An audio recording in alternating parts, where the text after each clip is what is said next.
In the southern oceans of Dominia Prime lay a continent of great kingdoms. Far from the war between Urza and Mishra, the lands of Sarpedia prospered. But as the climate changed, resources dwindled and empires crumbled. Hideous new species arose in the forests and the seas, forcing the Sarpedians to fight for their very survival. Recruit these toughened warriors and vicious predators for your duels, but beware, lest you fare no better than the fallen empires. What is it time for? It's time for Elves. All right. And Sapperlings! Yeah! As we've done with the other creature types we've focused on thus far in this series, let's take a look at the elves that came before. Yeah. So unlike the original three, the goblins, zombies, and merfolk, who had a lord and had that concept of a creature type deck based on them in alpha, there were a couple of elves, but there was nothing else tying that room together. Oh, you're right. I'll be right back. Okay, I got my Fallen Empires flannel, which, as I mentioned at the end of a previous video, was actually, I think, purchased in the year that Fallen Empires came out, maybe the year after. But, you know, that was the fashion at the time. Yeah, it was the style at the time. Yep. So, here we go. I am now in the correct accoutrement for... Is that how you use accoutrement? Accoutrement? Yeah. Or is that more like gear? I'm now in the correct uniform. You're in the for the correct rest of this attire, video. yes. Yeah. Yeah, you're missing the onion on your belt, but it's okay. Right. Anyway, back to elves. So there are just two elves in alpha. They don't have a clear mechanical theme. Yep. Who are they? We've got Llanowar Elves. Which actually we'll bring up the... I'll put the picture of... Okay. What did you see over the weekend? So I went to a really cool art panel. It was horror in the art of Magic the Gathering at MagicCon Vegas. And Anson Maddox was in attendance, and he brought the original art for Llanowar Elves. Wow. Which I got to see in person. And it was super, super cool. I have a picture of it that I sent to you, because that was one that you didn't go to. I was like, hey, look what I just saw. That was so cool. He also brought the art for Animate Dead, which is one of my all-time favorite cards, so it was a great day for me. This is worth telling the story about the connection. Oh, yeah, so something that he talked about, because it was, a panel, so there's some questions and whatnot, so he talked about what he was told to... what was the art prompt for this? And at the time, it was just, he was talking about this in connection with Sengir Vampire. So that one, we were talking about Nosferatu and whatnot, and then this one came up because he had this with him. Yeah. And so he told us a little story about how, it has the same profile of Sengir Vampire, so maybe we can put both of those up side by side so you can see. But what he was thinking from his memory was that this was an elf that had been bitten by a vampire and was still in connection with the forest. So the forest is trying to heal it, but you can see some elements of the change that's occurring. Which I thought was super cool. Yeah. Because this art is so scary compared to later iterations of elves. Yeah. And I remember thinking that when I first was getting into the game, wow, this is an aggressive looking elf. Right? And tapping for mana doesn't seem very aggressive in that sense. Yeah, it doesn't feel like an aggressive thing. Yeah. Like, this elf is scary looking. Yeah. So that is a neat explanation as to why that was. Yeah, and he didn't say that was something Wizards told him to do. That was kind of a connection that he drew himself. At the time, when they were making these cards, he didn't know, or I don't think anybody really knew or had plans that the game was going to go as far as it did. Yeah. So the visuals in terms of why he chose to do a Nosferatu vampire, he told us that the prompt for that card was just vampire. So he kind of had some free range to just do some stuff, and he chose the Nosferatu, which I think is a great model to pick. That's cool. Such a good vampire model. I love that we're learning things 31 years after. Yeah, that's fantastic. And then the other elf in alpha was Elvish Archers, famously misprinted in alpha as a 1-2 instead of a 2-1. So why do you have a 1-2 first strike? It's kind of weird. But we talked a lot in previous episodes about what it means to be a 1-1 versus other things, and it's, especially in the early game, it's pretty substantial. A 1-1, just that, even though it's small numbers, it means something. Like, you're a real force to be reckoned with. So interesting that the Elvish archers were a little bit beefier than a lot of these others. They were a rare, though. And this one is also worth mentioning. This art is also by Anson Maddox. Wow. So you can see a different take on elves. Oh, that's especially cool and interesting. And it is, a lot more warlike than a lot of elves that we see, but it does not have that kind of feral quality. Yeah, like this one's face looks quite different from the Llanowar elves. Not as pale. Yeah, less pale, less monstrous. Yeah. So, yeah. And so then the next actual elf type card doesn't show up until the dark, and is another mana dork. There were a few cards in Legends that have been since retyped into elves. The Elven Riders has it in the name, so you could interpret that as being part of the intended creature type, but it didn't have a mechanical relation to that either. It was can't be blocked by creatures except walls and flying creatures. So it just had an evasion. And there are a couple of actual legends that got retyped into elves. But then the dark had Elves of Deep Shadow, green mana dork that hurts, and Surveillant Elves, which taps to... Target enchant land is destroyed. Yeah, it destroys auras on lands. Okay. They really had a lot of cards that hated on very specific card types that just weren't really that relevant in the early game design, which is just interesting. It feels kind of like all those bans with other legends or removes banding from other legends like thing that just real like specific what is this targeting? There's 2 cards that this could possibly apply to, and none of them is particularly powerful. So there are 4 elves at the time we arrive at Fallen Empires. And as we've mentioned before, Fallen Empires is all about creature type, and it gives you this, it kind of implicitly promises you can make a deck around all these different creature types. So let's have a look at the elves in Fallen Empires through that lens. Yeah, so first up we've got Elvish Hunter, which this one you can tap. It's a 2-drop 1/1. It has an ability where you can tap it to give target creature does not untap as normal during its controller's next untap phase. Yeah, so it's like the Frost Link's ability, or now the stun counter ability. Yeah, which is that's interesting, because so far we've seen, again, we're not really creating a unifying mechanic for elves as a creature type. Right. We've got like the mana dorks, we've got the walls thing, we've got destroy auras on lands, and now you can tap something down. Yeah, but you're right, it doesn't contribute to a thematic whole, but it does feel okay, we're designing a fantasy game kind of from scratch, because there isn't not that many sets yet. It does feel right that elves, who are the masters of the forest as they're depicted here, are able to sort of manipulate, and if they're gonna be relatively weak-bodied, as all these elves are, they tend to be 1/1s, except for the rare from Alpha, then okay, how do they actually win through combat? It's probably guerrilla tactics. That's what this seems to be conveying. I mean that tracks to me, that like they're gonna have a natural advantage in the forest, and like in the land. Yeah, and makes sense. I don't want to skip the flavor text and art for these. We'll come back to it, but I want to just, since we're on this theme, the only other common elves are the Elvish Scout, with another activated ability for 1 green: untap a target attacking creature you control, and it basically fogs it. It neither deals nor receives combat damage. So it's another thing that feels like guerrilla tactics to me. That's my sense of it. So I think that's the idea. I think that makes sense. I feel like that. As far as the depictions, because again we have multiple arts for these cards. For Elvish Hunter, the first one we've got up is Mark Poole's illustration. So this one is a bit different. So far, all of the elves that I've seen have been they have not been blue or green.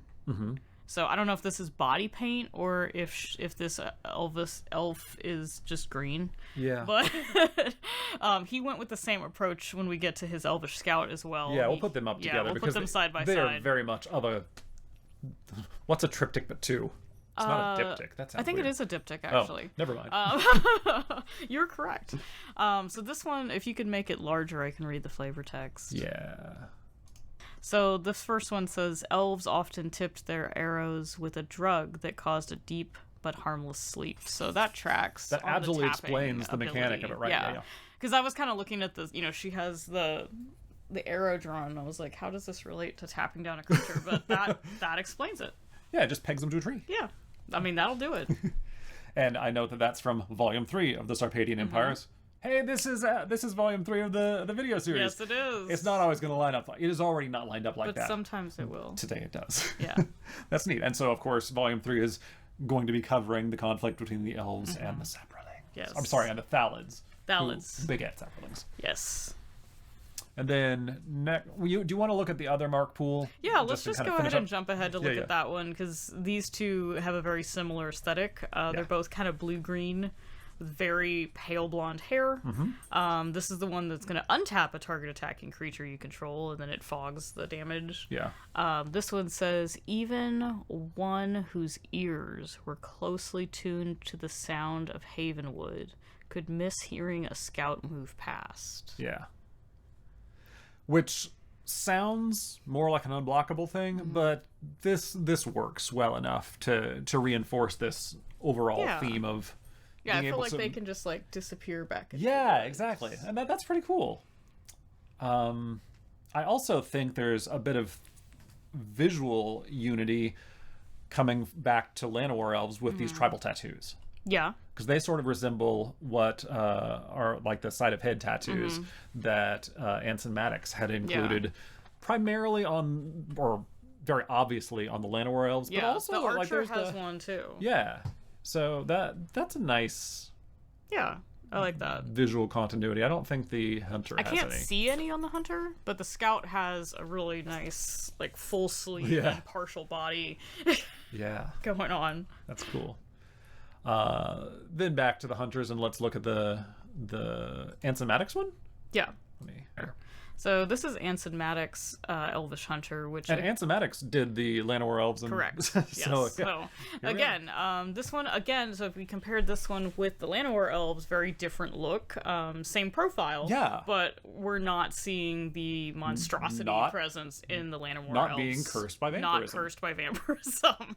Clearly, being cursed by vampirism has an effect. Yeah. So this one looks more like face paint to me than tattooing, but again, we have some markings on the face. Yeah. This one says, as the climate cooled, many elves turned to Thallid farming for food, while the hunters honed their skills on what little game remained. This is also from Sarpadian Empires, Volume 3. Yeah. So we have it's like a elk horn motif behind the elf.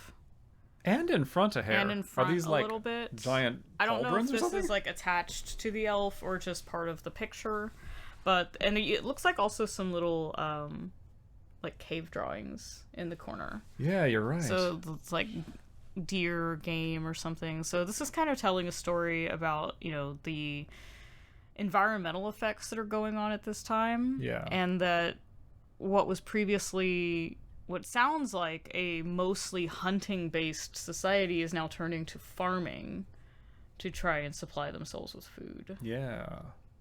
That's interesting. That does fit in with all the themes. It fits in with the theme which we have in our intro video, which is just from the back of the pack. Yeah. Yeah. So it's very consistent with the story. Onto the Van Camp? Yeah. So the next one is the Susan Van Camp art. And this one is interesting. It's got the figures pulling the bow back, but we also have what looks like the same figure kind of in profile, and I think it's a wolf sitting on a little rocky area. This is such a 90s thing. It is such a 90s. It's the three wolf moon motif, which my shirt is the three sloths. But this is a self-aware reference. It's the glamour shot. It's the glamour shot where you have the profile up to the corner. That's exactly. It's a glamour shot. It's a glamour shot of the Elvish Hunter. I love that. And this one says, the elves never had a standing army. When battle came, they pressed hunters, scouts, and farmers into a surprisingly effective militia. Huh. So that's interesting, because that kind of indicates that, we have these... I feel like the intention here, or the feeling I get, is that, this group of beings is so tied to the land that even though they're not part of a standing army, they're still able to to disappear in and out of the woods just because they know the terrain so well. Yeah. It's not because they're expert warriors in that respect. It's more because like they're just so in tune with the land. And that also fits in with them all being 1/1s. They're not particularly strong or tough, so all of their abilities rely on other tactics. Yeah. Which works. Not about brute force. Yeah. I think that's the thing. It's like it's not that they are just so inherently strong. Yeah. But they have these other tactics they can rely on. And then the scouts. You know what? Both of these, they almost seem interchangeable. And they both feel like they're ranger class. Yeah. You know? Yeah. But, I mean mechanically. I don't mean like the art and things are like they feel like these would be the rangers. Yeah. All right, and then we've already talked about Mark Poole's scout. How about Pete Venter's scout? So Pete Venter's scout says, even for elves, they were stealthy little twerps. They'd taken our measure before we'd even seen them. And this is credited to Marshall Volnikov. Yeah. So here we can see an elf up in the trees, spying on what looks like a minotaur. Yeah. Which is weird because there are no minotaurs. Yeah, I was gonna say, I was like, I don't think there were minotaurs in this set, but that's what looks like is happening here. Surely, yep. But yeah, this kind of just ties in with everything we've talked about. Where they're not able. They can be silent up in the. A lot of creatures. I imagine you're climbing a tree. You're gonna make a lot of noise. You're gonna be potentially dropping bits of bark or stuff on these people right below you. Yeah. But these folks are, able to climb up here and not even be seen. And they're just hiding out. It kind of looks like this elf is holding a dagger or something behind their back. I hadn't noticed that. You're right. So death from above I feel like tactics. they're gonna drop down onto this campsite, and he seems to be smirking too. Yeah, he knows they can't see dumb him. Minotaur. Yeah, he's just down there eating a burger or something, and he's gonna. There's something about the perspective though that I don't really like. It looks kind of flat. It doesn't look like this figure is really on the branch. I think it's that there's too much light reflecting off him, and it's like, why is the light passing through the branch or something? I don't know. It's I think it would be better if, I don't know. I think part of it is that we're trying to show a lot of elements here. So you have the campsite in the bottom corner, you have the forest in the upper left corner, and then you have this big branch just dissecting the whole frame. Yeah. So there's a lot to look at here. But overall, I think it works in telling this story that the elves are, again, this is a 1/1 creature type. Yeah. But he's being depicted as he's going to drop down from the trees completely unseen and catch this campsite by surprise. Yeah. All right, and last is Christopher Rush's Elvish Scout. Although the Elves of Heavenwood lived in isolated villages, their swift communications allowed them to act as a single community. Again, all of the flavor texts are working pretty well in the same theme. Yeah, I feel like this one for the art for me doesn't tie into that as much. I'm not sure how she's communicating with her people, but the art, this is just fan service. Yeah. Yeah, you have an attractive elf lady perched in a tree. There's a city in the background, or a castle or some kind of structure. And on a mountain as we'll see, the elves don't live in that kind of thing. They live in tree-based things. So she's clearly spying on an enemy, is what it feels like. But I would guess that's the dwarves or the humans. Yeah. I mean, it could be the Ebon Hand. Yeah, we don't know who she's spying on. She's not spying on the Vidalians, because they don't live in mountains. No. But I really like the colors here. Like the orange sky is a real nice contrast with the green border. Yeah. Okay. So that's it for the commons, and it's interesting that there is nothing that feels like a foot soldier. Yeah, which kind of ties into there being nothing except 1/1s. That makes sense. But yeah, I feel like that's a kind of a small number of. As we go through these different creature types, we see differing numbers. I think it was surprising how few goblins specifically there were. But, but we concluded that's because there were so many goblins printed already, whereas there were a lot more orcs. We had more to work with. So there aren't a lot of elves in terms of numbers. There's only 2 common 3s. Neither of them are commons 4. And then the other common that's clearly elven at least in theme, in flavor, is the Elven Fortress. And this is a C4. It's wild to me that they made the actual creatures C3s and the Elven Fortress a C4, but... Yeah, so these are interesting because they kind of show us, like, where these elves live. Yeah. So this is the one, it's an enchantment. It's a 1-drop. You can pay 1 and a green to give target blocking creature +0/+1 until end of turn. Yeah. And this first one here has Pete Venter's art, and it shows these kind of... I've seen structures like this in a couple things. It's kind of Ewok-esque. Yeah, it is. Like little homes built around the trees. Yeah. This one says, many elven fortresses weren't built by masons and carpenters, but created from the living forest itself. So again, we're seeing, like, these folks are living in harmony with the forest. They're working around the trees. They're in community with the forest versus, like, cutting all this down and building something from the ground up. Which, like, we've kind of seen, I guess... it's not as stark, but, like, we've seen, you know, a lot of the dwarven architecture is, like, built into the mountains, or, like, I don't get the same sense that the dwarves are, like, working in harmony with the mountain. They're, like, hollowing out the mountains. Yeah, it is a resource to them. Yeah. I don't care. I mean, the elves are certainly using the trees as resources too, but I think we're also just drawing from general fantasy literature and fantasy world building that this is what elves do. And I think that's fine. They don't have to reinvent the wheel here. Sure. It's elves are the ones who live in harmony with the trees. They're the Loraxes of high fantasy. Yeah, and I think we're seeing that in the flavor text repeatedly, is that, like, these folks have this connection with the land. Yeah. And the Randy Asplin Faith art is of a very similar bent, and I think it's my favorite of these 4. And the flavor text is, the size of the obvious fortress walls often misleads foes. Actually, the elves enchant the forest itself to provide the first line of defense with tangling vines and stinging thorns. And that, absolutely. That's cool. It reinforces the same thing. But here they've carved things into the trees. Yeah, visually very stunning. It's beautiful, but that feels a little less... That feels more dwarven in terms of, this is just a resource, we're going to use it however we want. It doesn't feel as respectful to the trees, but I guess that depends on being familiar with how... I know a little bit of botany, you know, the trees, most of their water flow goes through, not the bark, but just inside the bark, so it's a little bit risky to be doing this kind of thing, but that might actually hurt or kill a tree.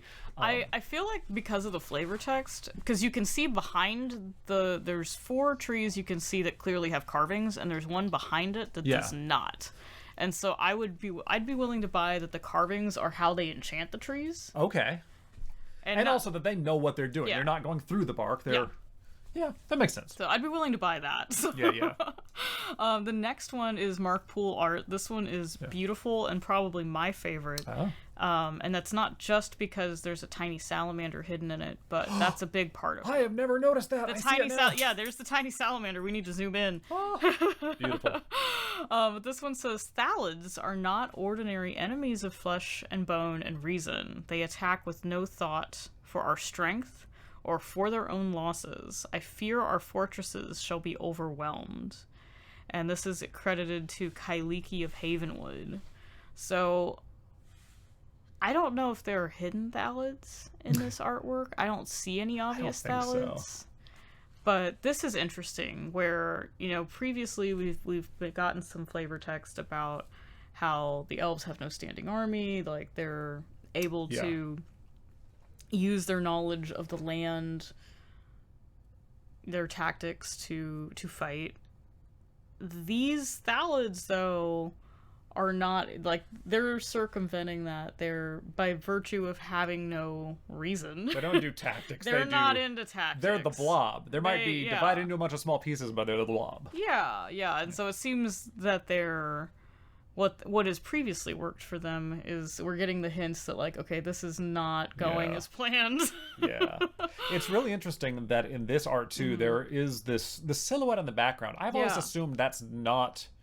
the fortress, I feel like that's meant to be the fortress. But I think that's just because I'm looking at the other arts and saying, they're tree elves. Yeah. But there's nothing in the foreground that looks like part of the fortress, unless it's just we've been told that the fortress so far is like the forest itself. Yeah. And so I'm kind of feeling that like you're looking beyond in contrast to like other fortresses. Right. And our fortresses are falling because of what we've previously relied on is not working against this enemy. Yeah. Yeah, I would assume those are human settlements. Because that looks more to me like it doesn't look dwarvish based on what we've seen, but certainly maybe human, maybe something else. It doesn't follow any of the aesthetics we've seen for elves. Yeah, but I mean, at this point in Magic's development, I think they just didn't have unified style guide, so I just don't. Also I'm not convinced we're right. I think it's plausible either way. Yeah, I'm kind of telling my own story here in terms of like what we've seen, which kind of used to be. Not specifically in this era, but I guess before Magic started having online story and stuff like that. Like that was a way a lot of people experienced the lore of the card game if you weren't reading the novels. Was like, what are you seeing in the art and the flavor text? Absolutely. And then the last one we have, do you know how to say this last name? I assume it's like Venustrand, but maybe it's Americanized. That's correct. Based on what it looks like. Yeah. With the, is it umlaut with the double A or the double dots? So. Someone will correct us. Someone will. It's these, yes. Someone will absolutely correct us. So this one says, burn it down, you say? Now there's a stupid idea. What do you suppose will become of those overhanging branches, And then what do you suppose will become of us? And this is credited to Ivra Yursdottir. Right, and she is the mercenary who we've talked about, who betrayed the Doors and joined the Goblins. Yeah. So she apparently had a part in all of the conflicts in Sarpedia. Yeah, so far she might be like the most savvy person that we've encountered. Front row seats to everything. Yeah, but just like, clearly she's thinking ahead like, hey, we can't just burn it all down. Like, this is going to cause a major problem. Yeah, and that's why she survived to take part in multiple campaigns. Yep. But this is certainly the least elven in that it has masonry, right? Yeah, this is interesting because we see like an intentional but, rudimentary fence made from sticks, pointy sticks, and then there's some stone masonry and this really ornate gate sort of thing.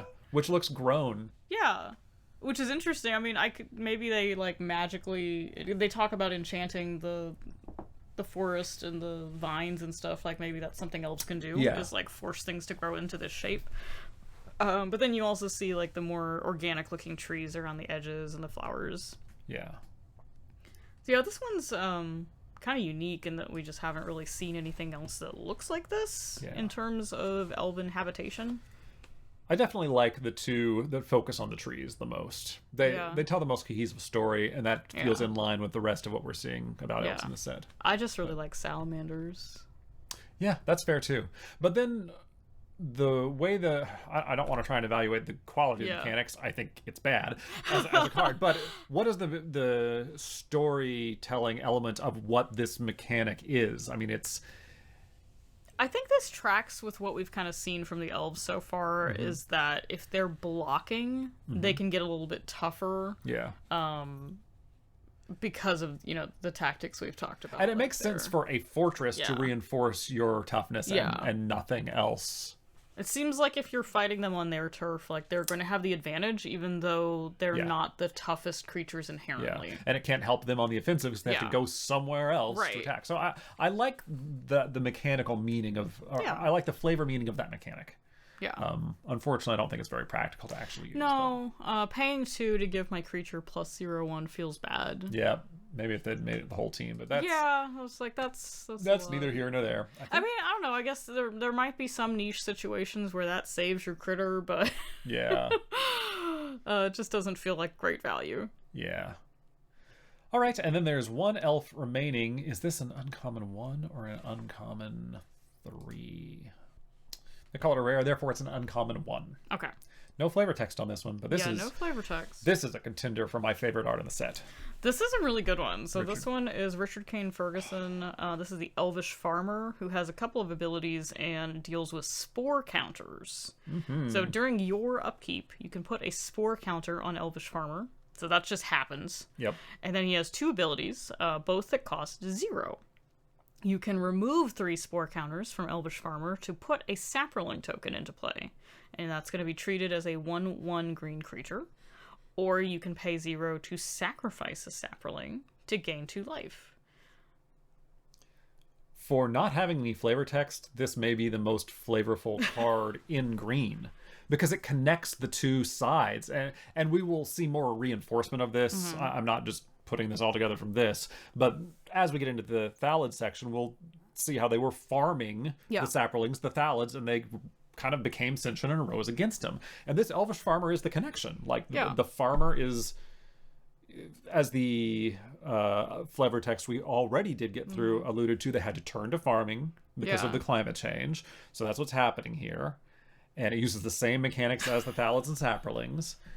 But they're it's not the same, but I'm thinking of that Futurama episode where they get hooked on the little alien nuggets, and they're just like eating them and eating, and then it turns out like, oh, these are the babies of this race. So they're like farming these Saprolings or the Thallids for food, and then it's like, oh. And then unsurprisingly, the race they are that eating has consequences. Yeah. But I mean, this tells that story. It's like, they started farming these things, which maybe they shouldn't have been treating as crops, and eating them. That's the gain 2 life, and those things got upset. This is great art. I love this so It much. is. I love Richard Kane Ferguson's art from this period in particular. One of the things that I'm really like appreciating more, because I wasn't playing the game at this time. I was 4, so I don't think I could read. Yeah. But maybe a little bit, but not on this level. Is how textured the color borders are for these cards. And like, I've always liked the old border framing, but looking at so many of them in succession, just seeing like the texture of that with the art, I really like that effect. I can be with you on the borders itself, but I am noticing, as we're trying to read flavor text, that this wood background is hard to read. I love that each color has its own textured background. But it's harder to read some of the flavor text. The color borders, it's too low contrast. Yeah, I really like the way the texture kind of reads with the art. Yeah, this one worked out. And that so beveled nicely. edge, I'm into that. All right. So that is the end of the actual elves. Again, not a lot of them in particular. The other faction is, of course, the Thallids and the Saprolings, but there is a set of uncommons that are, I think, more reasonably grouped with the elves. Oh yeah, we have Thalon and friends. Yeah. So we have 2 cards that start with Thelonite, the monk and the druid, and then 2 possessive Thalon's curse. And if you are a modern day player, you may know that there is a Thalon of Havenwood card that was printed in Time Spiral, when they've explained how I forget the details of the story, but I think that he was involved in the creation of the Saprolings. Okay. Yeah, because the flavor text on that card, the sight of my Thallid still thriving is a bittersweet welcome to this cold waste. That was clearly retconned, because it wasn't even clear whether Thalon was a person or Thalonite was a place. And one of the early novels, before Wizards was kind of taking it in-house, this was the Harper Prism era, which is what they call pre-revisionist now. There is a novel set kind of in Sarpedia, supposed to describe what's going on here, and it refers to a city called Thelonite, and it refers to it one time. It is not core to anything. There is no person named Thelon who it's referencing. That was Thelonite. It was the place Thelonite. So I don't think it's reasonable to assume the existence of Thalon when we're just looking at the original set itself. Yeah. I think we just take, as you were saying, early in the game, you just learn about the world from the cards themselves. And that's kind of what the whole point of this video series is. Yes. So yeah, let's just look at them as if we don't know anything else about Thalon, because in fact, we didn't. All right, so first we have the Thelonite Monk, which I love this card. Yeah! For obvious reasons. And it has been since retconned to be an insect monk cleric. In its original printing, it is a summon cleric that is clearly an insect. Yes. It is a praying mantis of some kind. This one's flavor text says, as the climate worsened, some Thelonites turned to fertilizing with fresh blood in an attempt to keep Havenwood alive and growing. Sarpadian Empires, Volume 3. So, based on what we know at this time, Thelonite certainly sounds like a place. Thelonites are denizens of that locale. This is one of them. But it could be like Jacobite. Yeah. Like a class of... like followers of. So I can see how they did get to Thelon was a person, but we didn't know that then. Yeah, that's not known at this time, but we have this really cool art of a praying mantis with a red robe. I love how the mantis is wearing the robe, where it's like draped over its abdomen area. Yeah. That's great. And then he's holding a little scythe, which is super cool. I know I read somewhere that this is probably a reference to Thelonious Monk, though I don't know if that's like how they came up with a third Thelon. But if you're not familiar, it's a famous jazz musician, or he was a famous jazz musician. But yeah, I like the way this explains that, how they got to this conflict and where the Thallids came from. Next is the Thelonite Druid. Yes. Then we have Thelonite Druid, which is... we didn't say what these did. So this one, you can pay 2 and tap to sack a creature to turn all your forests into 2/3 creatures until end of turn. The forests still count as lands, but may not be tapped for mana if they were brought. So they're summon sick. Flavor text for this one says, the magic at the heart of all living things can bear awe-inspiring fruit. And this is accredited to Colevy of Havenwood Elder Druid. Yeah. And again, this is a summon cleric. We can't see the ears, which seems to be like the most telling. Is this an elf trait I've seen so far in the game? But has since been typed as a human cleric druid. So somebody decided this is not an elf, this is a human. Yeah. I mean, at the time, I would assume we only have 2 real, races within green, and it's either an elf or a sapperling. I mean, or a Thallid. So I would have assumed this was an elf. But then they did include, quite clearly, the monk is a praying mantis. He's very... that's an insect. I don't know if that's... I feel like it's just based on praying mantises. I'm like, I feel like this is more likely a female, just because there's probably not a lot of living male praying mantises out and about, but maybe not. I recently read that whole murdering each other thing after mating is primarily an in the lab phenomenon. It doesn't really happen in nature. Oh, interesting. But this is not an entomology channel. Though you kind of have one, but not yet. We'll get there. Yeah. But yeah, so it doesn't seem too distant from the first plant / fungus creatures. No, I shouldn't. That is not the same thing. The fungus creatures, which are the sapperlings and Thallids, versus just bring the forests to life. That is kind of a kind. I see how that thematically works together. Oh, and I just realized this is also by Margaret Organ Keane. Yeah, we'll come back to her in a little bit. And did we read what this one did? I didn't read what that did. Yeah. So back to the Thelonite monk.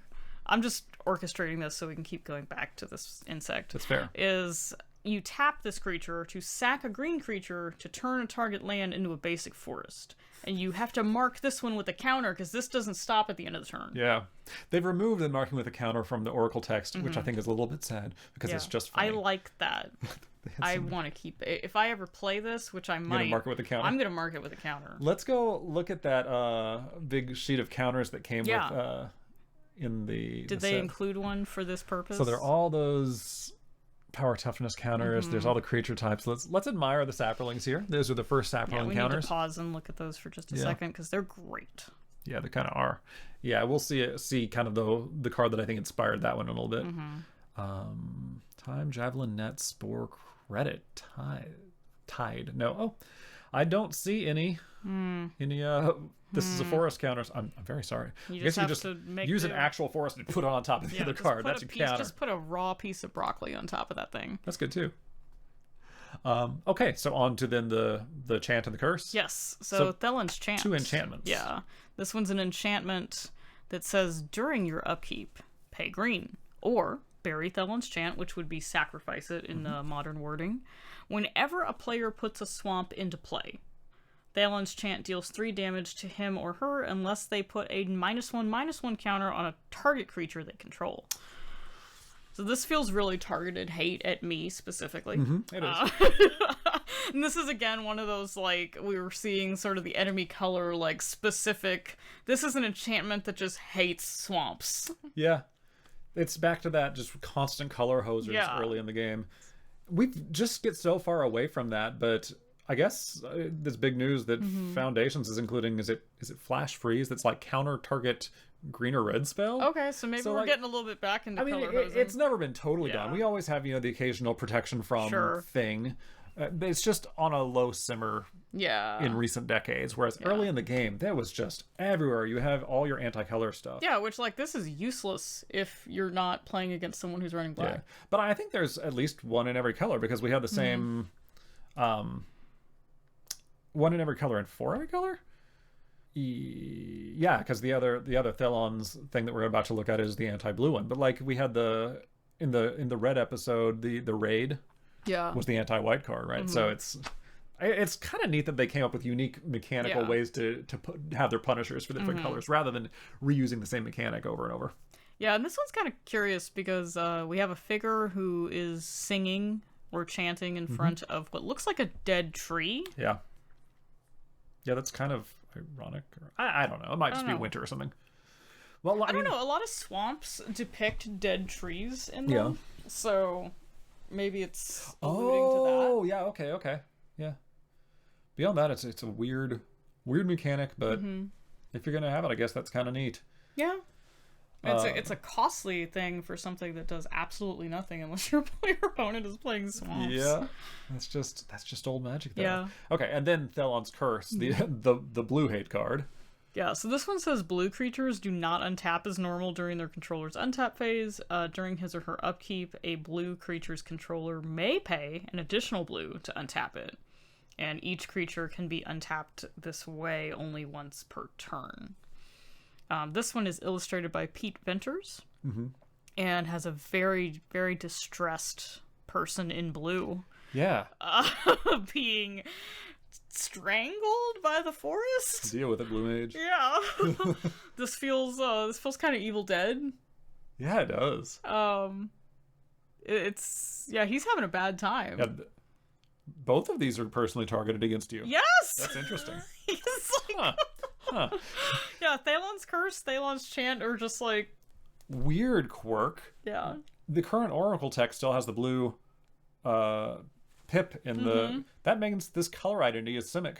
Yeah, that's true, I think. Which is not the intent of the card.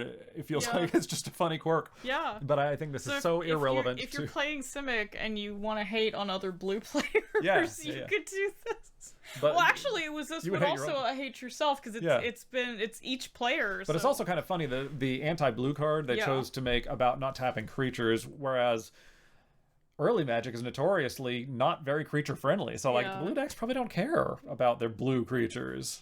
Yeah, they're all about their ancestral visions or time walks and it's like you don't need creatures when you're time walking. Yeah. Okay. I don't know if it's particularly relevant what their commonalities were, but the it's strange. You'd think if they had the 2 color hosers, they would be the same rarity, but no. The Curse is an uncommon 3. And the Chant was an uncommon 1, so equivalent of rare. Whereas the Monk and the Druid, the Insect is the rarest because it's the best, right? Yeah. Okay. Obviously, it's that feels fine. I'm fine with that. No notes. Yeah. So before we move on to the other side of green, the nemesis of the elves, which are the Thallids. We have quite a few kind of smaller topics we need to hit during the series, so I thought we would take a little breather and talk about a few artifacts. Yes. And today they are Delif's Cone and Delif's Cube, both by Mark Steen. Yeah, so Delif's Cone is unique in that it is a 0-drop artifact. Yeah. And you can tap 0 eggs. You can tap it and sacrifice it. If target creature you control attacks and is not blocked, you can choose to gain its power and life. If you do so, it deals no damage to opponent this turn. And this, I love this flavor text. Where is it written that beasts must cause pain? Delif Ponderings. Yeah. I love that Delif's writings are called Ponderings. Yeah, this that's is good. like Delif's Twitter account. He's just throwing out these thoughts. I don't know. I assumed it was a book called Ponderings. It's probably Ponderings, but now it feels it's his like, blog. It's just like the collected essays of It's just of the Delif. collected essays of Delif, and like this could easily just be a tweet, you know? Yeah. Yeah, it could. And then the cube is a 1-drop that you spend 2 and tap it. If target creature you control attacks and is not blocked, so same template. It deals no damage to opponent. Instead, put a cube counter on the cube. So they've templated it a little differently, but in both cases, like, you get something instead of it doing its damage if it would damage an opponent. And then you can spend 2 to remove a cube counter to regenerate a target creature. Yeah. So it takes both of them take offensive power and turn it into something regenerative. Mm-hmm. In some case, literally regenerate your creature, and the other give you, the player, some life. Yeah. I like it. I've been really fixated on Delif's Cone, and I've been trying to figure out what exactly we're looking at here. Because you have a large cone that looks like it is... I feel like it's more of a lightning rod effect, where it's like pulling in lightning or some kind of energy from the sky. And you see another one sort of in the distance. They look like mountains to me. They look big. They look very large, and they have smaller cones sticking out of them in this structure that like might be manufactured. Or maybe that's just how they are. I'm not sure. This card has really been stuck in my head. Yeah. I mean, Delif seems to be an artificer who created things. So I would assume it's all manufactured. Yeah, so like, is this structure, because it looks like a metallic structure or something, and then you've got the little circles going around the various cones. Like, maybe the larger piece, the mountainous looking thing, like maybe that's the natural structure, and he's built this framework around it to That would seem reasonable. Look how like striated it is underneath. It looks like cables. It looks like something Mishra made. Yeah. So I don't know, I'm really fascinated by this, and I need a lot of them. Understood. Well, fortunately, more of them exist than any other artifact in the set, because all the other artifacts in this entire set are uncommon ones. They're all rares. And Delif's Cone was the only... Well, it's a common 1, but as we talked about in the first episode, that's actually the same as an uncommon 3. It's like 5% chance to open it in a given pack. And it's the only one not on the reserved list. Yeah. It's so strange. It's the only artifact. It has all these little curiosities, and it's just really made it... Yeah. Also, it's an egg. It is an egg. Was it the first egg? It might... No. The boxes. No, it's not the first egg. But I actually have a concept we'll discuss later. I want to do a video on eggs of magic. Oh, good. Yes. And it's probably going to be real long-winded, so if you want to hear me talk about eggs for a long time, both mechanical eggs, because that's what we as Magic players refer to this. I doubt we have any fans who are not into Magic who might be watching. but yeah, this effect where you like drop something for free and then sack it is an egg. Yeah. I want to do a video on like literal eggs in Magic, like Dingus Egg. But I'm gonna have to talk about this too because this is relevant. Yes, because you're obsessed with this. Yes, that's fun. I have less to say about the cube because it's just a cube. Yeah, cubes. But outside of the actual in-world thing, which I will say these are very disconnected from the rest. Yes. All of the artifacts we're going to look at have already looked at. They're just so disconnected from the rest of Fallen Empires. They're kind of just here in this midst of the rest of Fallen Empires is so cohesive. And then there's these guys that are just like, all the artifacts are just on their own. And these two, at least, as a pair, have a continuity between them. But the backstory of that is the reason that it has this specific name is someone screwed up in making Felden's Cane. They were trying to make a tribute card to, I don't know if it's Don Felice or Don Felice, but he was one of the alpha testers for Magic. And I guess one of the designers on some of the sets, including Mirage and Visions, according to the wiki. But they tried to make a tribute for Felden's Cane, but that was originally supposed to be Felden's Cone. And the artist instead gave them a cane. I guess misread something and screwed up the anagram, and so they had to make a new card. I could see that. Where just like if I received a request to draw Felden's cone, I'd be like, that's got to be a typo. Apparently, that's more or less what happened. Yeah. Like, what even is Felden's cone? Like, right? Yeah, Don Felice's cone was the phrasing that apparently what they had it. But in transmission to artist Mark Tadine, same artist, they still cone became cane, and that's what Tadine painted. I feel like in the modern day, this would be like an autocorrect typo, where like you're composing your email or text, and you don't realize that it changed it to cane, because cone is just such a weird word. Like, how often do we use cone in day-to-day language? But I love this little strange story behind it. Yeah. So yeah, that's the Delif's artifacts. And that was going to be the entirety of this little interlude, but had another cool experience at MagicCon, which was that Margaret Organ Keene was there. And so I, seeing that, grabbed a couple of her pieces to get signed, one of which was the Implements of Sacrifice. And I had hypothesized when we talked about this card last week. There's her signature there. If doesn't want to focus. Yeah, she has a very elaborate signature. I like it. We had hypothesized in an earlier video that this might be a self-portrait. Yeah.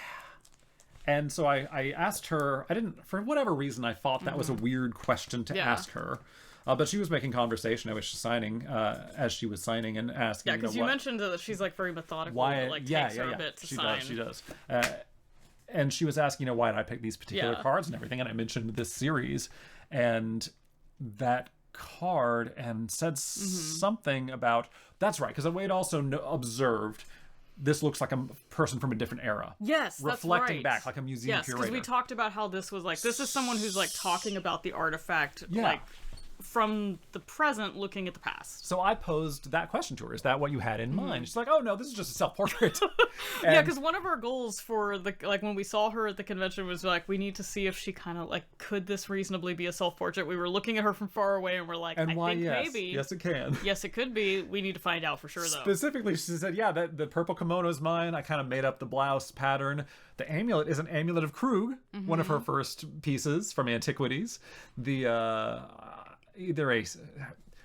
cup was her grandmother's, I forget if it's a sorbet bowl or a sherbet bowl, but apparently it's transparent. She just made it black or gray.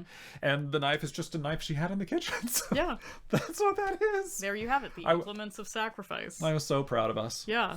That's what a cool story. Like we got to do more channel related things, I think, at this convention, because I don't remember if we got any. We did our little wrap up for Chicago, but we didn't get any of those kind of stories out of it. The channel was like 2 months old then too. We hadn't been on the air that long. Yeah. But anyway, Thallids. Yeah, let's talk about Thallids, which they were introduced in this set, and they are a thing today. They still are. I mean, certainly like goblins were a thing in this set, but they already existed before Fallen Empires, and they're still a thing today. But Saprolings, Thallids, maybe Saprolings more than Thallids.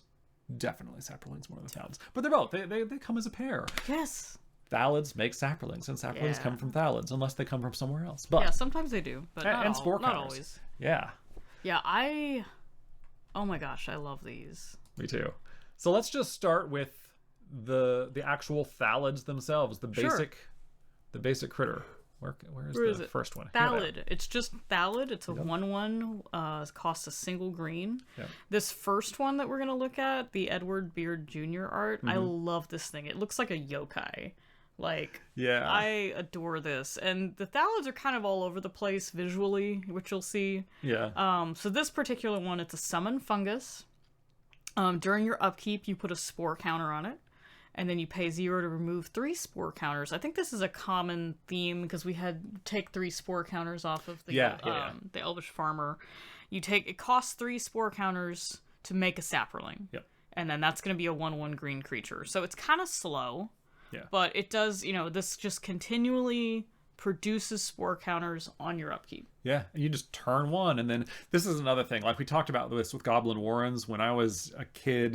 Magic is brand new. I'm reading these cards for the first time. It's the first month of the game. I look at this like, I have infinite creatures. Yeah. I had no appreciation for how long 3 upkeeps would be. Right. You don't even get one this turn. You got to wait till next turn to get the first thing. Yeah. But turns out, like, since you don't have to do anything else to them, and now we have Proliferate and all these other things, like, this still does actually, this is enough. Yeah. Absolutely love this. There's no flavor text, so we just see this kind of monstrous creature with what looks like a single eye, and there's kind of a mouth. Yeah. But, wow, like, it's... Like, are these hairs? Is this plant matter? Like, what's covering this thing? Well, it's not a plant, it's a fungus. And I keep having to remind myself, because I keep lumping plant and fungus together. Which they are distinct. They're distinct kingdoms. Yeah, they are distinct. They're not even, like, some minor distinction here. Like, animal, plant, fungus. I think 3 separate things. I kind of have this feeling that we lump mushrooms with plants because they are with vegetables in the grocery store. Yeah. And so, like, that's probably the most common place where you are seeing mushrooms is right next to the lettuce. Yeah. So, like, they're alive and they aren't... Well, they don't move around of their own volition, really. Yeah, they don't move of their own volition, but they're kind of somewhere between plant and meat. Yeah. And they're delicious. Yeah. And so... Since they don't have this unified design document clearly in this era, it's neat to see just how 4 different artists interpreted, okay, there's this thing. But a lot of the flavor text refers to they're not sure if they're sentient or not. And some artists give them more facial features, which look very sentient to me. Yes. And some, like Daniel Gellon, is like, well, actually all 4 look like they have a self-awareness, but like the Daniel Gellon and the Ron Spencer ones, they don't have a face. Yeah, they don't have a discernible face. They don't have eyes. They have limbs and appendages, like the Daniel Gellon wrapped around a walking stick. It's using tools. It's using... I think that's... It's using tools. The Ron Spencer one, which shout out to my boy Ron Spencer for probably the best Thallid art here. Yeah. Just look at the colors on this thing. Like, this is a humanoid looking being. This one's got arms and legs. Yeah. Like, in terms of, like, bipedal, it's kneeling. Yeah. It's not humanoid in that it doesn't have a face, but, like, it has, like, human appendage. But it's got, like, an elephant trunk, kind of. Yeah, it kind of has this, and like, trunk made out of... Instead of hands, it's got... tentacles. Yeah. It's neat. It's neat and otherworldly and I creepy, love it. And I do too. I adore this one. It's easily the best. But yeah, nothing. Then we've got the Jesper Mirfors. Myfors, I think. Myfors? Jesper Myrfors, which I only know because I listen to enough Mark Rosewater podcasts. Okay, thank you. This one is also very different. Again, it's kind of bipedal. It has a face. This one looks real small compared to the mushrooms around it. It does. So we haven't gotten, again, like just 4 vastly different interpretations of what is a Thallid. Well, and the Gellon will look small too because it's a little bit bigger than normal mushrooms. Whereas the Spencer one, like, I think beside it on the ground are mushrooms, so it looks this one's like human-sized. Man-sized. Yeah. We have no idea how big the first the bearded one is. the bearded one is. But yeah, 4 vastly different interpretations of what is a Thallid. Yeah. Which I like quite a bit. Like, me too. I would have been very excited to open these and get to see all these different iterations of Thallid. You know, I was kind of complaining about the elf commons being common 3s, so there are just a little bit fewer of them in the packs, but it absolutely makes sense that the Thallids are overwhelming. They are common 4s, the elves are common 3s. That fits totally. I like that, actually. And that may have been part of the intent there. I like that a lot. But so much rules text, there's no room for flavor text on these little guys. No room for the rules, or too much room for rules, not enough for flavor, so we just have to go off the art on these. Yeah, all right, but I think there is room for flavor text on the other common Thallids, which are the Thorn Thallids, and it's also a common 4. So again, we've got some real different takes. Yep. The first one up is we have the Daniel Gellon version, which I love this. Yeah. Oh, that's definitely the one that they're referencing visually in the counters. Yeah, that's the one that they're referencing in the counters. So this one, it's a 3-drop. During your upkeep, put a spore counter on it. We're still doing that. Then you remove 3 spore counters to have it deal 1 damage to any target. Yeah. So this is a little bit different. Flavor text on this one says the danger in cultivating massive plants caught the elves by surprise. Sarpadian Empires Volume 3. Yeah, this is also the most Audrey 2 of... It's very Audrey 2, yeah. You've got, like, 3 carnivorous mouths, kind of some eyes Yeah, those eye things are kind of like... I think it would have been cooler without them, because Daniel Gallon's regular Thallid has no facial features. I mean, they're kind of eye-like. I don't know that they're eyes, but they You're right. But I don't interpret them as eyes here, because you've got they're placed in a way that feels like they're eyes. The top of this kind of looks like a brain. Yeah. And then it's sort of spreading open. Like, these are truly monstrous with the teeth and the horns and everything. I feel like Daniel Gallon was playing a lot of Metroid. That's possible. I can't say exactly what the connection is, but that just looks like that Nintendo sci-fi sensibility to me. Yeah, I love this with the creepy, like, tongue hands. I don't know what's going on there. Yeah. And then the middle here, they kind of look like those ball mushrooms that are filled with spores. Yeah, it does. So there's some cool elements that are being combined. And the fact that these have an offensive, like, it almost feels like a ranged attack. Yeah. I mean, it doesn't just feel like it. It's a thorn. It's shooting thorns. It's like shooting them at the target. That is a nice contrast with the elves also, who are so defensively oriented. They have fortresses that only help their toughness. They're always getting out of combat. And worth noting, this is a 2/2. Yeah. So, like, that is a beefy monster growing out of that control. they grew out of control. Yeah, and double green mana, which is probably more of a mechanical choice than a aesthetic choice. Yeah. But it does kind of hint at this unbridled force of nature running amok. Yeah. Like, it has grown beyond they started cultivating these for food, and it has grown out of their control. Yeah. Then the next Thorn Thallid is by Heather Hudson, and this one is very...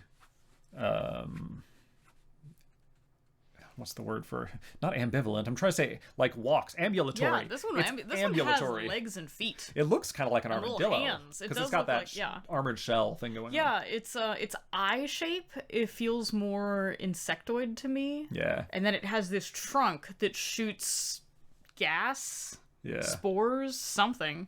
This is its offensive maneuvers. It's so bulbous it feels like a brushwag, though. Yeah. It also kind of feels like... I don't know. It kind of feels like a Pokemon a little bit. Yeah. I could see this being a Pokemon. But yeah, it's kind of got a brushwag body plan going on. And like the bottom of it almost looks armored. So it's like it's got this armored spiky like Koopa shell top. And then its underside also looks like it would be tough. Like it doesn't give... It's not giving me the sense that it has like a vulnerable underbelly.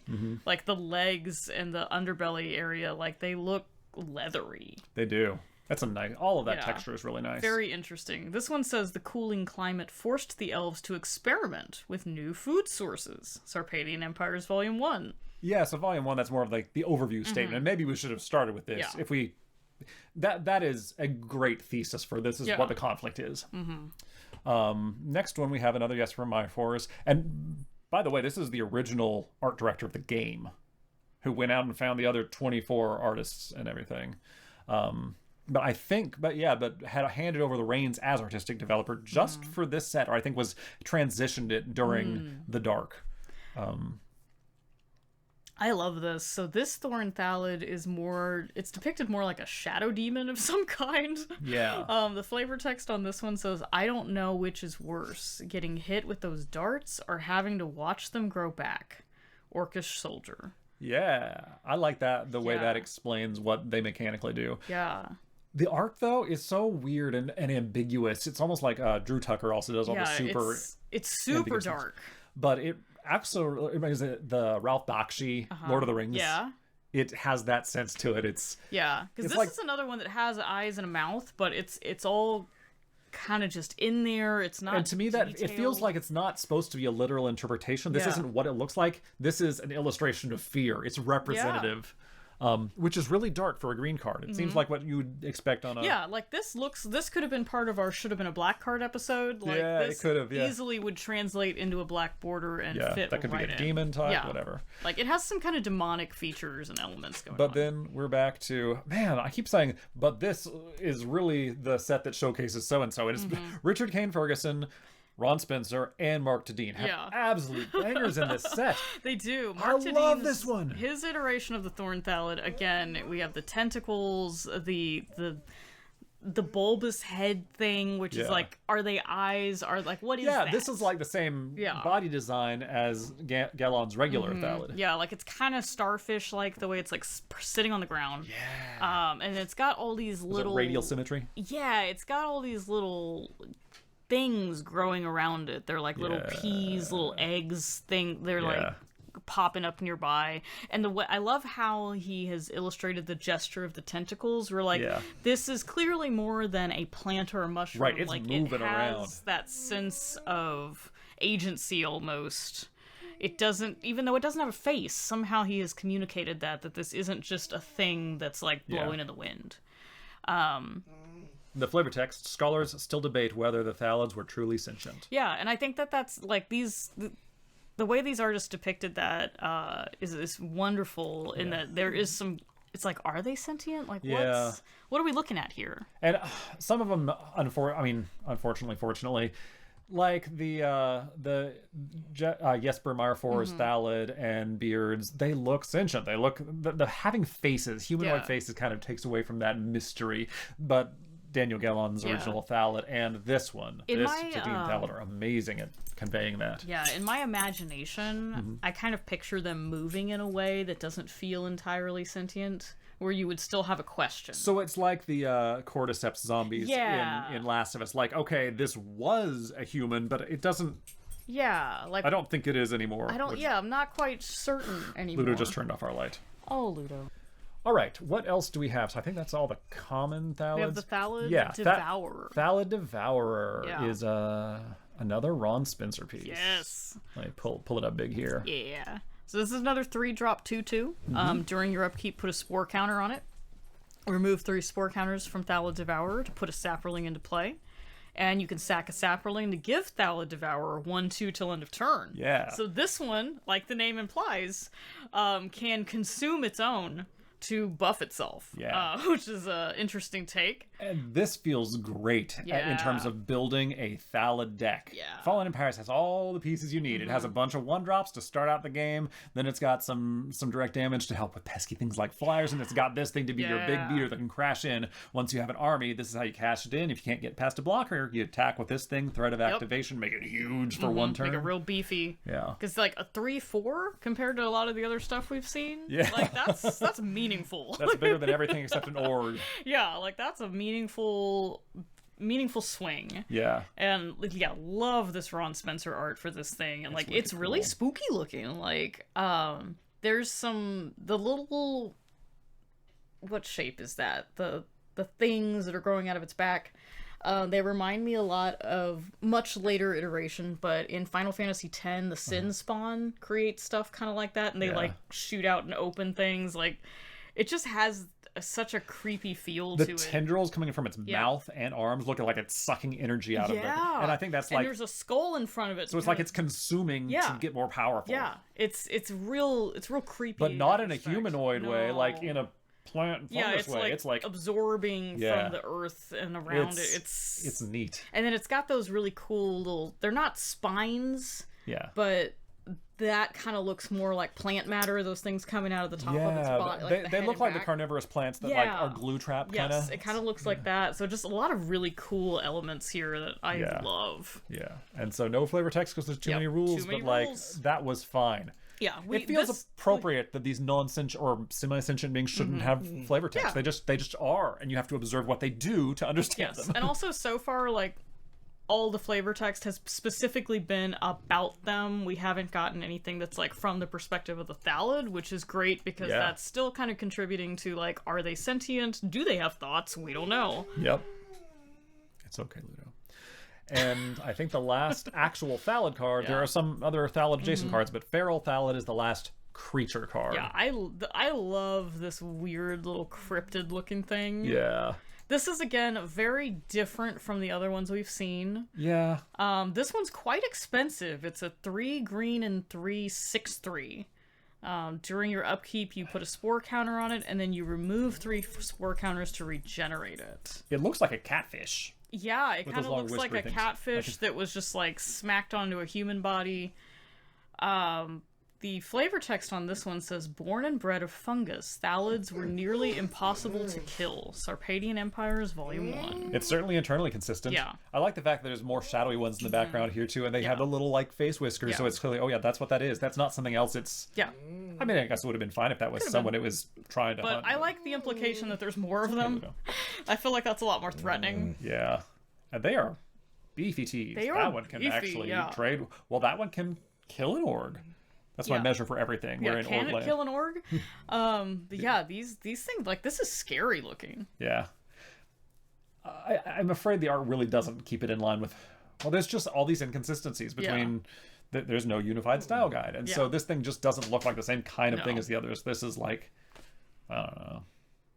Yeah, like I said, it's a mutated catfish. Yeah, this is some kind of mutated catfish cryptid. This is like crawling out of the river in Louisiana. I love it less today when I'm more interested in unity across the set. But at the time, I thought it was the coolest thing ever. Yeah. I thought everything was the coolest thing ever. But especially Thallids and Saprolings. No, I mean, I love this thing. Like, I want to do an altar of this or something where it's like a little bit of a blurry photo. It looks more like one of those like Bigfoot snapshots. Yeah, put the little... Yeah. Ludo, quit unplugging our light. Sir, why? Goodness. Let's do it. Fungal Bloom. Yeah, Fungal Bloom is an uncommon. Let's see, is it a uncommon 1 or 3? It's an uncommon 1, so the rarest of the Fallen Empires cards. Ludo, get out of the window.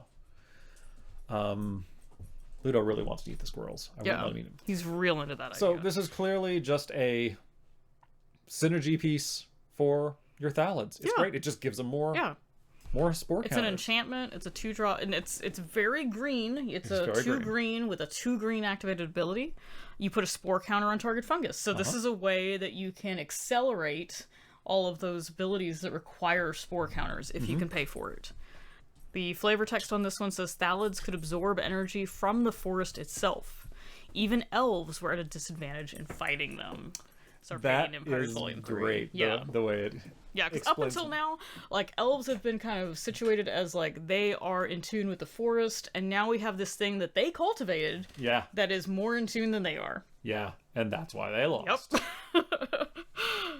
And this is another Daniel Gallon art, and it fits in his visual style for these Thallids. They have a lot of pinks and purples, and that's neat. Yeah, it's curious looking. It kind of looks to me like some sort of like undersea coral formation, but I mean, that's not what we're... With recognizable elements from real-world fungi that we've seen. Yes. Well, if you're like us and you're really into fungi. If you're looking at a lot of fungus, this isn't going to look that unusual. But if you don't, I don't know what to tell you. I think it's cool. I like it.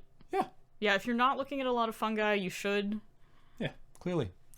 Night soil, which is a weird term, because I think it means something different and more gross in real life. But in this case, it is an enchantment for also double green, but for the low price of 1 mana of any color, you can exile 2 cards from a graveyard to make a Saproling. Yeah. There's ways other than waiting 3 upkeeps. And I think it's worth noting this is any graveyard, so you can hate on your opponent's graveyards. This doesn't have to be your own. Oh, I love this. This is this is one of those cards that it's probably, I understand why it's not everywhere in Commander. Yeah. Because it's niche. Yeah, it's just not that mana efficient, but I have it in my Namada deck, and I can see putting it in other decks if you just need a little graveyard hate without too much of a power hit. Yeah, and then you get something out of it. You get a Saproling. You get to remove some problematic creature that I was probably trying to reanimate. Yeah.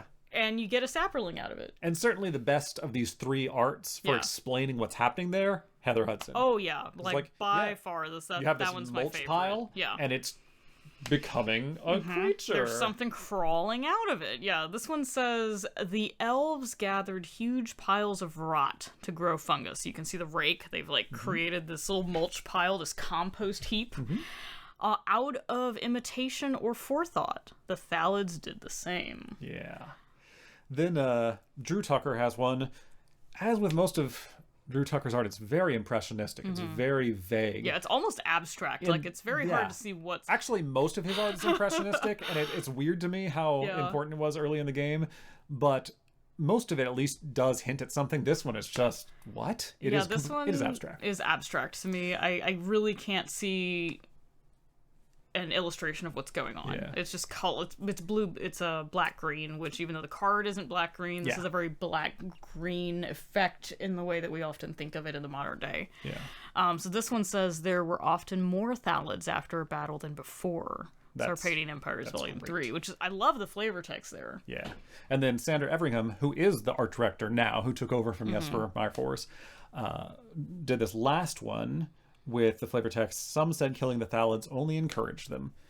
So all of these flavor texts do a good job of explaining what the card is doing. This art is in between. I can see that it's fungal. I shouldn't say that. If I didn't know what the card was, I wouldn't necessarily know that. I wouldn't be sure what I'm looking at. They look a little, almost more like grubs. Yeah, kind of. But that's fine. That fits in. Well, I can believe a sapperling being that, especially years before they had printed any sapperling tokens. Yeah. Because so far the only sapperling token we've got is that one from the counter sheet. Yeah. Let's see. What else do we have? I think it's just a couple more cards. And these ones are ambiguous. They are not necessarily... They're more aligned, I think, with Thallids, just visually, artistically. Yeah. So we've talked a lot about spore counters on Thallids. They've clearly got that as a thing. Spore Cloud is a 3-drop instant that says tap all blocking creatures. No creatures deal combat damage in combat this turn. Neither attacking nor blocking creatures untap as normal during their controller's next untap phase. Yeah, so it's like a mega fog. Yeah. Fog was in alpha, right? I think so. Let's double check. I think that's correct. I think it was just one green. It's like classic fog, single green, prevent all combat damage that would be dealt this turn. Yep, the OG. Yeah. So yeah, it was just that effect, but add some untap clauses. But it doesn't affect Thallids more or less than anyone else. It's just thematically connected via and spores. We've got some great art for it. The first one we've got on screen is the Susan Van Camp illustration that shows some fungi structures shooting spore, like a cloud of a literal spore cloud into someone's face. Yeah. Okay, and it's not damaging them, but it is inhibiting their actions. Yeah. Then Jesper Meyerfors looks more like just... Honestly, if I didn't know what this was, I might think this is a shrub that just had sort of an impressionistic tone. Yeah. But it is, in fact, a bunch of spores exploding out of something. And then the last one, I think is my favorite, Amy Weber. Usually her work is kind of low detail. Yeah. But I just love this one. It looks, it's interesting. It looks like microbes. It looks like viruses. Yeah. But that's fine. Yeah. It's visually very interesting. Yeah, it is. And then the last card, another Margaret Organ Keene, in which she's really, as she does almost all of her cards, maybe all of them, has these, not quite geometric in this case, but there's like a frame here with a different piece of art inside it. Yeah. I feel like the character in the foreground is actually on this field that's in front of these ruins, but then the flowers are sort of an abstract This is a 2-drop 0/1. This is a creature. During your upkeep, put a spore counter on spore flower and then remove 3 spore counters from it. No creatures deal damage in combat this turn. Yeah, early Magic really liked the fog effects, which I think they've gotten away from a lot because in design they've decided we don't want games to be about things not happening. Yeah, we still see it from time to time, but it's not a super common thing. It's less dominant. Yeah. But this just reminds me of Wizard of Oz, the poppy field. That's what I was thinking of when I looked at it. I think it's real evocative of that. Yeah. Yeah, it's pretty. It's very pretty. It is, and I'm assuming this represents like an Acacian settlement or something. It seems to be a human rather than an elf. Yeah. And that's fine. Yeah. It's not terribly tied to the rest of the set, but I guess thematically spores. It's another spore thing, and it has the spore counters. Yeah. But I guess visually storytelling, it's not so well tied into the rest of the set. Yeah, I don't feel this being a strong connection to anything else we've seen. It's very visually pretty. I like the art. I do wish, like, at first glance, I read this as an enchantment more than a creature. Yeah. But I think it's fine. It works. All right. Well, we've got more spore counter stuff happening. I love that. So we're in our last couple of minutes before we have to stop recording. Yes. But high-level thoughts about Elves and about the Sapperlings and Thallids. I really like the storytelling we got to see here. I feel like this section was a little bit better than the the orcs and goblins, orcs and goblins, dwarves conflict, because that one it felt a little more like, wait, how did they lose? Like, and how did they come into conflict now? Like, how did this happen? This is pretty clear that the climate change happened. The elves started cultivating Thallids to eat. That didn't go well. Maybe with some dark magic involved. Maybe. Yeah. Maybe mistakes were made. Per the monk. Yeah. Mistakes were made, and here we are. So Elves' legacy is much weaker from this. Like, Elf Ball's a thing now. But it didn't... The mechanical things they tried here, they didn't really become the mechanical identity of Elves. What they did was internally cohesive. It worked for this set. Yeah. But it wasn't that great. I mean, it was like the fog problem. It's just like, let's talk about how we can get out of combat. Yeah. That doesn't make for the most dynamic Magic games, the most exciting Magic games. Whereas Thallids, we like to make objects. We like to take game actions. We like to put counters on things. We love doing things. Make tokens. That was a home run. And it is... I love my Thallid deck. I love my Nemana deck. I love things that have spore counters. Yeah, these are all fun things to do. Even if you gotta wait a few upkeeps, I'm like, I get to put a spore counter on this. That feels good. All right. Well, we'll be back again soon, and we'll be looping back to the beginning of the Wooburg cycle with white. Yes. All right. Bye. Bye.